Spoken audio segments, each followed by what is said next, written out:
Hello and welcome back to my channel. Today we're going to make a copycat version of this viral jumping into a coffee mug video. This is the version we're going to make today. It's just the jump into the mug. We're not going to pop back up after because that requires a swimming pool, and this is a minimal equipment video that anyone can make at home right now. So grab your phone and your favorite mug and let's get started.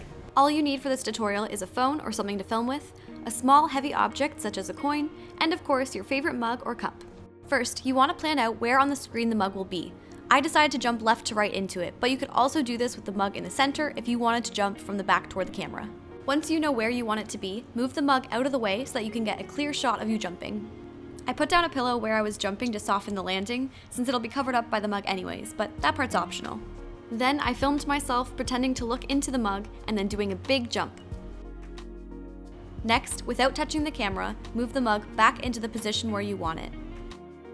Carefully tap the background so the focus will be on the back where you were just standing. Wait a few seconds and then tap on the mug so that the focus changes back to the mug. Next, take the small heavy object that you have and drop it into the mug in order to get a good splash. I just used water for this video, but any kind of liquid will work. Once you're done, you can separate the video into 3 shorter videos. One of you jumping, one of the focus change from the background to the mug in the foreground, which is also called a rack focus, and one of the liquid splashing. I'm going to edit this in real time so you can just follow right along with me step by step. So get your footage, grab your phone, and let's do this. First things first, open up CapCut. Hit New Project, and you want to select the footage of you jumping. So find that and hit Add in the bottom right corner. Awesome, now we're going to go Overlay, Add Overlay, and add the footage of the focus change on the mug, from the background to the mug. So not the splash, but the other one.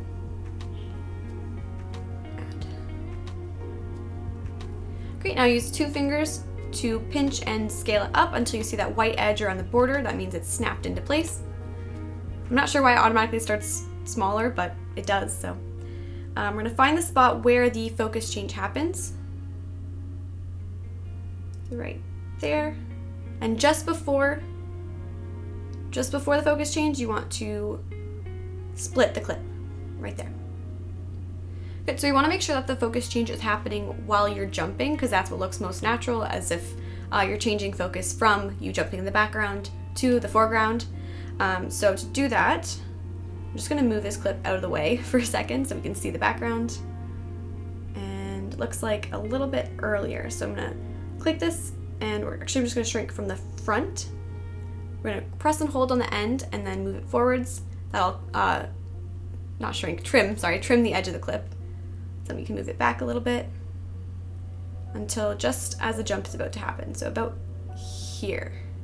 Great, so then we're gonna line it up, move it there, move this clip back, and then make sure you bring this clip, untrim or lengthen it back to the beginning. Awesome, so now we have the mug. Obviously you can't see ourselves right now.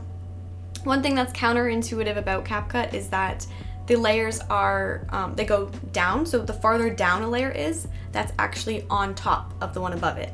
It should be the other way around, but that's my opinion. Great, so the next thing that we're going to do is add in the splash. So you can go to the end here, add overlay, and find the clip of the splash.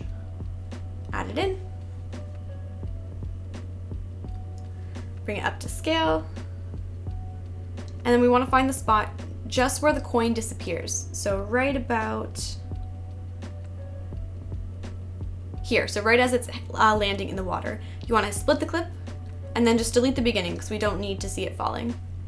Then press and hold, move it over. There we go. All right. Next thing we're going to do is go back to the beginning. Sorry, the next thing we need to do is bring us back. So obviously we're missing from this clip. Right before the rack focus happens, we want to have the original backdrop. We just need the mug sitting in the foreground. So what we're going to do is we're going to cut out the mug. So click on the first clip, go to Cutout, Customized Cutout. Now click on Brush, make sure it's not on Quick Brush because you have to pay for that. And the whole point of this is to be free. So click on Brush, and then you can use your finger to color in the object that you want to be seen. So the table and the mug. I'm going to include a bit of the floor too because I never stand on that part, so I won't be cutting myself off. and it's just easier.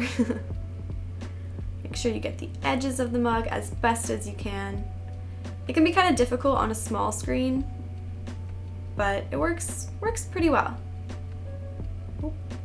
And you can use this tool at the bottom to increase or decrease the size of the brush. So for doing the middle, like I want a big brush, that way it's not going to take me forever. And then for small things like the edges, or for example the handle here, I want to make it back small again so that you can get those little details as best as possible.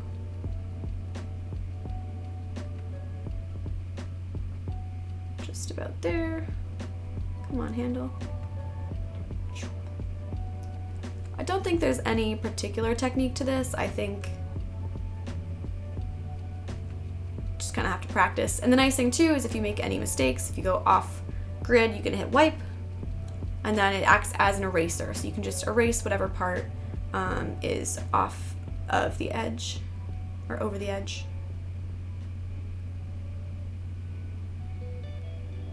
All right, hit the check mark in the bottom right corner. And it's gonna remove its background thing. We sit and look pretty. Goes pretty quick, actually. It's not too bad. All right, awesome. So now we can see ourselves in the background again, up until the next clip, which is the focus change, because we did not cut out that one. Awesome. So the next step is to bring ourselves back for this one. So we're gonna go back to the beginning, hit add overlay, and select the footage of us jumping again. Add. Move it up to scale. Then we're gonna go cutout, and this time we're going to hit remove background. So this tool removes the background. It detects where you are and cuts out the edges in literally one click, which is super cool. I sound like an ad for CapCut right now, but unfortunately they're not paying me to say this. I wish they were. It's just a really cool app. So hit the check mark in the bottom right corner. It's already done. And now if we play it, you'll see that as we get to the new clip, which right here, you can see yourself on top of it because now we have a cutout of ourself jumping. So that's pretty awesome. One thing that's a little glitchy about CapCut is I find when I scroll through, it doesn't always work very well. So sometimes it's easier to just hit the play button and pause it where you need it rather than scrubbing through with your finger. I don't know if anyone else has this issue, but that's a problem for me. All right, so next up we need to change where the splash is. The splash is coming in way too late. It's over here. So let's find the spot where we want the splash to start. So press play, probably about there. So I'm gonna go click on this clip. So this is the clip of the mug. We're gonna hit split and just delete that. Now we can press and hold on the splash, bring it all the way over. So that should splash right about there. That looks pretty good. All right, now we need to change, we're not landing in the right spot, so we're gonna change the position of our jumping self. So let's find right as it's about to go up, maybe about there. Oh, right as we're jumping, click on the clip of the cutout of us jumping, and we're gonna hit this diamond keyframe. So this is gonna set the position. So make sure you hit a keyframe before you move it. Otherwise, where you moved it is going to be where it is for the entire video.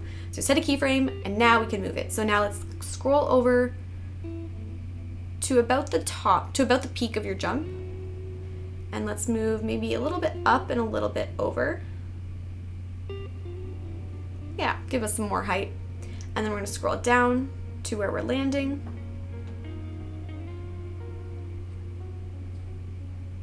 About here. And move yourself down so that you're inside of the mug. So we want to be landing right on inside of it. Just play that back. Looks pretty good. I'm gonna shift this one over a little bit more to the side. So that gives us more of an arc, because right now it's kind of going over, down. So you can just play around with that till you get a nice arc shape. That looks pretty good. All right, so obviously we can still see ourselves when we're jumping inside of the mug. So to get rid of that, we're gonna use the mask tool. So let's scroll in a bit. Now that we've already set keyframes, we don't need to hit the button again. It'll automatically add one. So we're gonna go to the middle one here, where I'm jumping still in the air, not touching the water. We go to mask and split mask.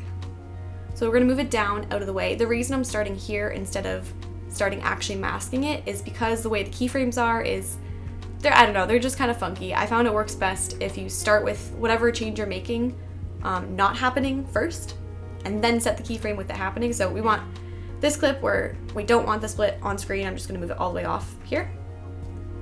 And then we're gonna move over to where we're hitting the water.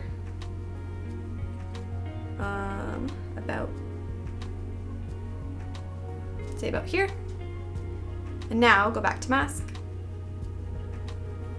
and move it up so that, okay, so you can adjust this arrow here for the feather. That's 0 feathered, that's a lot. You want just a little bit so it looks like we're disappearing into the water, so right about there.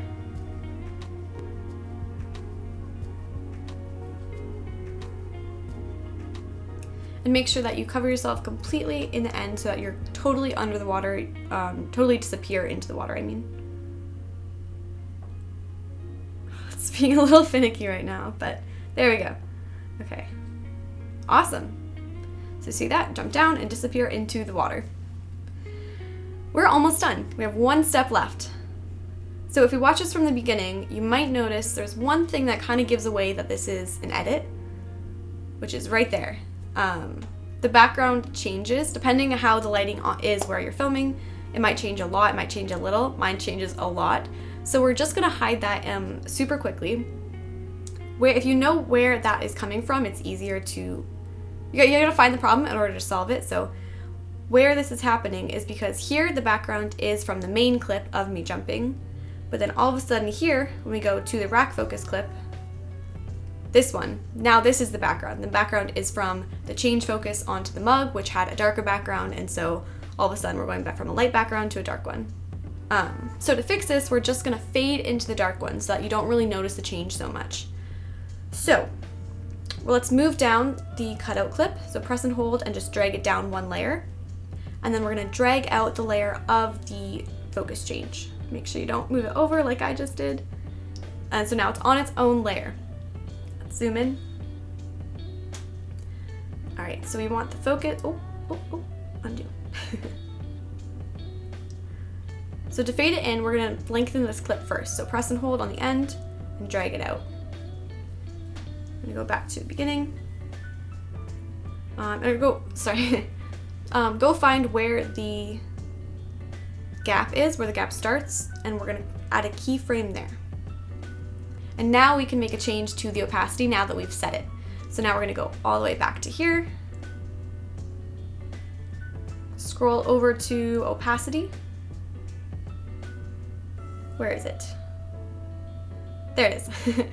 And we're gonna drag that down to 0. So opacity is transparency, like how see-through it is. So when it's at 0, it's completely see-through, it's gone, it's not there. And then as it goes up to our first keyframe is 100, that means it's completely there, it's not see-through at all. Why am I disappearing? Alright, we'll deal with that in a second. So now the background fades from light to dark and it's a lot less noticeable than the harsh cut. Okay, I know what's happening here actually. On this previous clip, the mask that we had made is persisting through this keyframe for some reason. If you add multiple changes to multiple keyframes, so like we changed the position and we added a mask, sometimes CapCut just, I don't know, it doesn't like that. So, but just go through all of your keyframes and make sure the mask is where you want it to be. There we go. I think that should be fine. Yeah, all right. Once you've double checked that, that is everything. So now we can watch it back. Look in the mug. Big jump. And there we go. Let's just split this off and delete it and delete the CapCut logo. And then you can hit the arrow in the top right-hand corner to export it.